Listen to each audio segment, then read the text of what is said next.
मुंबई में मीडिया से बातचीत के दौरान शिवसेना सांसद संजय राउत ने सिद्धिविनायक मंदिर के फंड और राम मंदिर चोरी मामले पर प्रतिक्रिया दी। उन्होंने कहा कि पहले सिद्धिविनायक मंदिर का निधि सामाजिक कार्यों में इस्तेमाल किया जाता था, लेकिन सत्ता परिवर्तन के बाद कई स्वीकृत निधियों को रद्द कर दिया गया है। वहीं राम मंदिर चोरी मामले में मुख्य आरोपी की गिरफ्तारी न होने पर सवाल उठाते हुए उन्होंने 18 जुलाई को नागपुर में होने वाले शिवसेना के राम रक्षा आंदोलन को भी घोषणा की है। आइए एक नजर डालते हैं उनके विस्तृत बयान पर।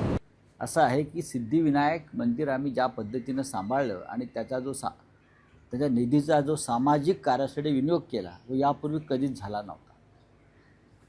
आत्ताच मला एक आमचे कार्यकर्ते भेटायला आले। ते घाटकोपर परिसरामध्ये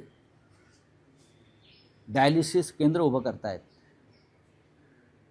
जागा त्यांची स्वतःची आहे आणि आदेश बांदेकर अध्यक्ष असताना त्यांनी डायलिसिस केंद्रासाठी मशीन घेण्यासाठी एक रक्कम मंजूर केली।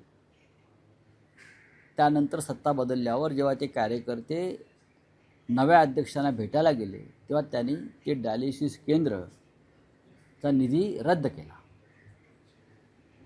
आणि म्हटलं जर तू आमच्या पक्षात प्रवेश केलास तरच तुला हा निधी मंजूर केला जाईल। हे जे असे लोक आहेत ना यांच्याकडून तुम्ही काय अपेक्षा करता? सिद्धिविनायक केंद्रानं सिद्धिविनायक मंदिराच्या न्यासानं आदेश बांदेकर, संजय सावंत हे सगळे लोक असताना जेवढं उत्तम काम केलं तेवढं कधीच ते काम होऊ शकलं नाही। आता राम मंदिराचा विषय काढला म्हणून तुम्हाला सांगतो, 18 जुलैला शिवसेना पक्षप्रमुख नागपूरला रामरक्षा आंदोलनात सहभागी होण्यासाठी येत आहेत। राम मंदिर लुटीच्या प्रकरणामध्ये जो देशात असंतोष आहे, आजही मुख्य आरोपी पकडले गेले नाही। आजही ती लूट सुरू आहे आणि स्वतःला हिंदुत्ववादी समजणाऱ्या संस्था आणि संघटनांनी पुरस्कृत केलेले डाकू आणि चोर आजही अयोध्येमध्ये आहेत।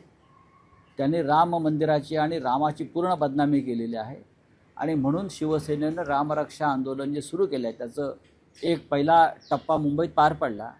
दुसरा टप्पा महाराष्ट्राच्या उपराजधानीमध्ये 18 तारखेला स्वतः शिवसेना पक्षप्रमुख, युवा सेना प्रमुख आदित्य ठाकरेजी आणि असंख्य आमच्या मुंबईतले सुद्धा नेते जातील आणि विदर्भातले कार्यकर्ते आणि रामप्रेमी जनता या राम रक्षा आंदोलनामध्ये सहभागी होतील 18 जुलै 4:30 वाजता। चला।